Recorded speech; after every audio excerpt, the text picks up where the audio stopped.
ओम भास्कराय नमः। हरे कृष्णा। प्रिय श्रोताओं, आज रविवार के दिन सुनिए, रविवार के दिन सुनी जाने वाली सूर्य भगवान की संपूर्ण कथा।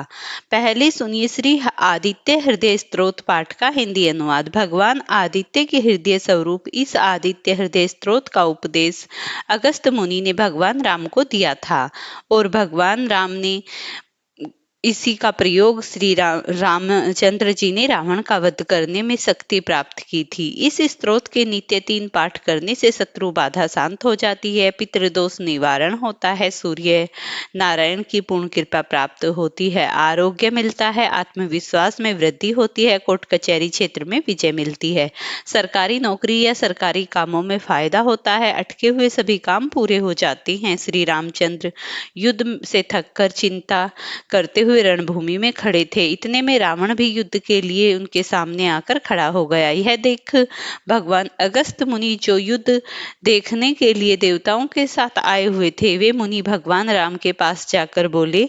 मुनि ने कहा, सबके हृदय में रमण करने वाले महाभाव राम, यह सनातन रमणीय गोपनीय स्तोत्र सुनो। वत्स, इस जाप से तुम युद्ध में अपने समस्त शत्रुओं पर विजय पाओगे, इसमें संदेह नहीं है। इस गोपनीय स्तोत्र का नाम है आदित्य हृदय स्तोत्र। यह परम पवित्र और शत्रुओं का विनाश करने वाला है। इसके जपने से सदा विजय प्राप्त होती है। यह नित्य अक्षय और परम कल्याणमय है, संपूर्ण मंगलों का मंगल है। इस स्तोत्र के पाठ से सभी पापों का विनाश होता है। यह चिंता और शोक को मिटाने वाला और आयु को बढ़ाने वाला है। भगवान सूर्य अपनी अनंत किरणों से सुशोभित हैं। यह नित्य उदय होने वाले देवता और असुरों से पूजनीय विश्वास नाम से प्रसिद्ध प्रभा का विस्तार करने वाले भास्कर और संसार के स्वामी भवनेश्वर हैं। हे राम, तुम इनका ऋषिमते समुते देवासुर नमस्कृतात विश्वते भास्कराय हुए भवनेश्वरे नमः, इन मंत्रों का पूजन करो। संपूर्ण देवता इन्हीं के स्वरूप हैं। यह तेजों की राशि तथा अपनी किरणों से जगत की सत्ता और स्फूर्ति प्रदान करने वाले हैं।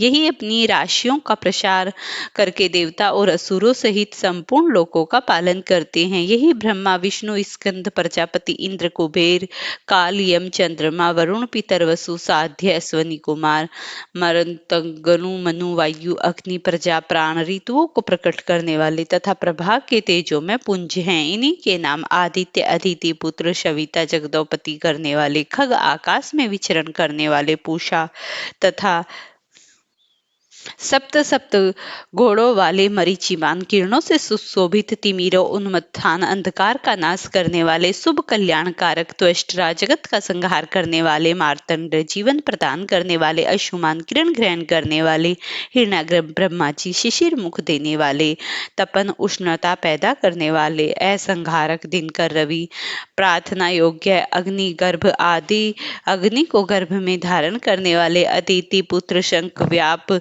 शिशिर, सातान, शीत का नाश करने वाले, वामनाथ, आकाश से देवता, तमोभेदी अंधकार को नष्ट करने वाले तथा वृष्टि का कारण, अपमामित्र जल से उत्पन्न करने वाले, विंध्य विधि विमंग आकाश में तीव्र वेग से चलने वाले, आत्मी वाम उत्पन्न करने वाले, मंडली समूह को धारण करने वाले, मृत्यु के कारण पिंगल भूरे रंग वाले, सर्वतापन सबको ताप देने वाले, कवि दूर दृष्टा, विश्व सर्व स्वरूप, महांत तेजस्वी, महान तेज वाले या अधिक तेज वाले, रक्त लाल स्वर्ण भवोदर्भ उत्पत्ति के कारक, नक्षत्र आदि के स्वामी, विश्व भावन, जगत की रक्षा करने वाले, द्वारात्मा, 12 स्वरूपों से युक्त तथा महातेजस्वी नामों से सूर्यदेव प्रसिद्ध हैं। आपको नमस्कार है। पूर्व गिरियानी, उद्याचल और पश्चिमी गिरियानी अस्ताचल के रूपों में आपको नमस्कार है। ग्रह और तारों के स्वामी तथा दिन के अधिपति आपको नमस्कार है। आप जय स्वरूप तथा विजय और कल्याण के दाता हैं। आपके रथ में हरे रंग के घोड़े हैं। आपको मेरा बारंबार नमस्कार है। सहस्त्रों किरणों से सुशोभित भगवान सूर्य आपको नमस्कार है। आप अदिति पुत्र आदित्य को नमस्कार है। उग्रवीर और सारंग सूर्यदेव आपको नमस्कार है। कमलों को अपना तेज देकर विकसित करने वाले मार्तंडे आपको नमस्कार है। आप ब्रह्मा विष्णु और शिव के स्वामी हैं। परातत्व रूप में सूर्य आपकी संज्ञा है। यह पूरा सूर्यमंडल आपका स्वरूप है। सबको स्वाहा कर देने वाली अग्नि में भी आपका ही रूप है। आप रौद्र रूप धारण करने वाले आपको नमस्कार है। अज्ञान और अंधकार के आप नाशक हो। जड़ता और शीतलता के कारक हो। शत्रु का विनाश करने वाले आप हो। आपका स्वरूप अप्रेम्य है। आप कीर्तजनों का नाश करने वाले आप देव स्वरूप जो आपको नमस्कार है। आप तपाए हुए सोने की तरह आप हरि और विश्वकर्मा हो। तम के नाशक प्रकाश स्वरूप जगत के साक्षी हो। आपको नमस्कार है।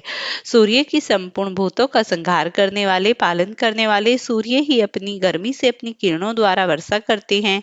यह भगवान सबको सो जाने के बाद सो जाते हैं। यही अग्निहोत्र तथा अग्निहोत्री को मिलाने वाले देवता यज्ञ और यज्ञों के फल प्रदान करने वाले यही हैं। संपूर्ण जगत में होने वाली क्रियाओं के फल देने वाले यही राघव। विपत्ति में कष्ट से दुर्गम में तथा किसी भी प्रकार के भय के अवसर पर जो कोई भी मनुष्य इस सूर्यदेव के स्तोत्र का कीर्तन करता है उसे सुख नहीं भोगना पड़ता। इसीलिए हे राम तुम एकाग्रचित होकर इन देवाधिदेव जगदीश्वर की पूजा करो। इस आदित्य हृदय का 3 बार पाठ करने से तुम युद्ध में निश्चित ही विजय प्राप्त करोगे। महाबाहु राम तुम इसी क्षण रावण का वध कर सकोगे। ऐसा कहकर अगस्त मुनि वहां से चले गए और श्री रामचंद्र जी का शोक दूर हो गया। उन्होंने प्रसन्नचित्त से आदित्य हृदय स्तोत्र का पाठ किया और आदित्य हृदय स्तोत्र को धारण किया। 3 बार आचमन किया और फिर नाम जप करके उन्होंने श्री रामचंद्र जी ने धनुष उठाया। रावण की ओर देखा और उत्साह पूर्वक विजय पाने के लिए वे आगे बढ़े। फिर पूरा निश्चय कर वे रावण का वध करने के लिए उद्ग्रत हुए। उस समय देवताओं के मध्य में खड़े हुए भगवान सूर्य ने प्रसन्न होकर श्री रामचंद्र जी की ओर देखा और निशाचर रावण के विनाश का समय नजदीक जानकर हर्ष पूर्वक कहा, रघुनंदन अब जल्दी करो। यही था श्री आदित्य हृदय स्तोत्र का हिंदी अनुवाद, जिसे भानु सप्तमी कहते हैं और माघ मास के शुक्ल पक्ष में अचला सप्तमी पूरे वर्ष भर की सप्तमी में श्रेष्ठ माना जाता है। 7 जन्मों के पाप दूर करने वाले रथारूढ़ सूर्य भगवान की पूजा जिस रथ सप्तमी को कहते हैं, आज सबसे पहले अपना प्रकाश प्रकाशित करो और नमक का त्याग अवश्य करना। भविष्य पुराण में अचला सप्तमी की बड़ी महिमा गाई गई है। संभव हो सके तो सप्तमी तिथि सूर्य देव को लालिमा फैली होती है। नदी या सरोवर में जाकर स्नान करना। इस सप्तमी को जो व्यक्ति सूर्य नारायण की पूजा करके मीठा भोजन या फलाहार करता है उसे पूरे साल भगवान का व्रत और पूजा करने का पुण्य प्राप्त हो जाता है। भविष्य पुराण में कहा गया है, यह सौभाग्य सुंदरता उन्मत्त संतान प्रदान करता है। धर्मराज युधिष्ठिर इस विषय में श्री कृष्ण को बताया था। कथा में एक गण का इंदुमती ने जीवन में कभी कोई दान पुण्य नहीं किया। उसने विशिष्ट मुनि के पास जाकर मुनि का पाने का उपाय पूछा। मुनि ने कहा, माघ महीने की सप्तमी अचला का व्रत करो। षष्ठी के दिन एक बार भोजन करो। फिर सप्तमी की सुबह स्नान के पहले देवोदास के मतानुसार आग के 7 पत्ते सर पर रखकर सूर्य भगवान का ध्यान करके गन्ने से जल को हिलाकर नमस्ते रुद्रे रूपाण रसानाम पुत्राय नमः वरुणाय नमस्ते मंत्र पढ़कर दीपक को बढ़ा देना। स्नान के बाद सूर्य देव की अष्टदली प्रतिमा बना ले। उसमें भगवान शिव और देवी पार्वती जी को स्थापित कर विधि पूर्वक पूजन करे।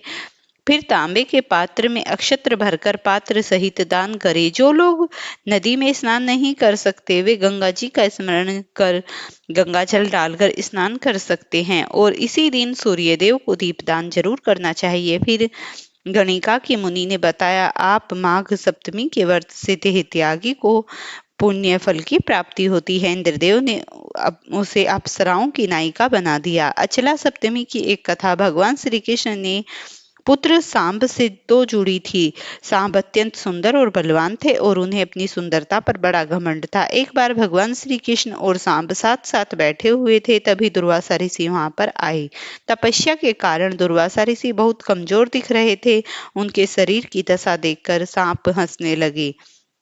यह देखकर दुर्वासा ऋषि क्रोधित हो गए और उन्होंने सांब को कुष्ठ होने का यानी कोढ़ी होने का श्राप दे डाला। तब श्राप के कारण ऐसी स्थिति पर बड़ी दयनीय हो गई। उन्होंने अपनी गलती का एहसास किया और भगवान श्री कृष्ण की सलाह मांगी। तब श्री कृष्ण ने उन्हें सर्वदेव की पूजा करने और अचला सप्तमी का व्रत रखने की सलाह दी। सहसा ही पिता की आज्ञा मानते हुए प्रतिदिन सूर्यदेव की पूजा आरंभ की और सप्तमी का व्रत विधि पूर्वक किया। उनकी अटूट भक्ति और व्रत फल के स्वरूप से उन्होंने श्राप से मुक्त हो गए और अपनी सुंदर काया पुनः प्राप्त कर ली। शास्त्रों धार्मिक मान्यताओं के अनुसार रक्त सप्तमी और सूर्य जयंती के रूप में मनाया जाता है। मान्यता है कि इस दिन सूर्यदेव 7 घोड़ों के साथ सवार होकर प्रकट हुए थे, इसीलिए इस तिथि को रथ सप्तमी कहा जाता है। पुराणों में सूर्यदेव को आरोग्य का देवता कहा जाता है। सूर्यदेव की उपासना करने से रोगों से मुक्ति का मार्ग प्रशस्त हो जाता है। प्रिय श्रोताओं, यदि आप सूर्यदेव की रथ के दाहिने घोड़े की कथा सुनना चाहते हैं तो कम्युनिटी पोस्ट में रविवार व्रत की एक कथा सुनाई गई है, जिसे लिंक पर क्लिक करके आप सुन सकते हैं। आइए अब सुनते हैं रविवार व्रत की कथा। हमारे सनातन धर्म में सारे पेड़ पौधे ऐसे हैं जिन्हें अत्यंत गोपनीय माना जाता है। उन्हीं में एक है पीपल का वृक्ष, जिसकी पूजा की जाती है और परिक्रमा की जाती है। पीपल की पूजा करने से भक्तों के तमाम तरह के कष्ट दूर होते हैं, घर में सुख शांति की वृद्धि होती है। लेकिन सप्ताह में एक दिन ऐसा भी है जिस दिन पीपल की पूजा फलदायी नहीं होती बल्कि कष्टकारी साबित होती है। आपको एक कथा के माध्यम से बताते हैं। माँ लक्ष्मी के परिवार में एक बड़ी बहन थी जिसका नाम था दरिद्रता। एक बार उन दोनों बहनों के पास रहने को कोई निश्चित स्थान नहीं था, इसीलिए माता लक्ष्मी और उनकी बड़ी बहन दरिद्रता श्री विष्णु भगवान के पास गई और वे बोलती है, जगत के पालनहार, कृपया हमें रहने का स्थान दे दीजिए। विष्णु भगवान जी ने पीपल का यह वरदान उन्हें दे दिया। इसीलिए श्री विष्णु भगवान ने कहा कि आप दोनों ही पीपल के वृक्ष पर वास करो। इस तरह वे दोनों बहनें पीपल के वृक्ष में रहने लगी। जब कुछ समय बाद विष्णु भगवान माता लक्ष्मी से विवाह करना चाहा तो लक्ष्मी जी ने इनकार कर दिया, क्योंकि उनकी बड़ी बहन का विवाह नहीं हुआ था। उन्होंने दरिद्रता से पूछा, तुम्हें कैसा वर पाना है? तो दरिद्रता ने बताया कि ऐसा वर पाना चाहती हूँ जो कभी पूजा पाठ न करता हो, भगवान का ध्यान न करता हो, मुझे ऐसा वर चाहिए। तो ऐसे वर कहीं नहीं थे, लेकिन उन्हें एक वर्चना मुनि मिले जो कभी ना तो पूजा पाठ करते थे ना भगवान का ध्यान करते थे। तब भगवान विष्णु ने लक्ष्मी की बड़ी बहन का विवाह उनके साथ करा दिया और फिर खुद लक्ष्मी जी से शादी की। प्रिय भक्तों, वीडियो पसंद आई हो तो लाइक शेयर, चैनल को सब्सक्राइब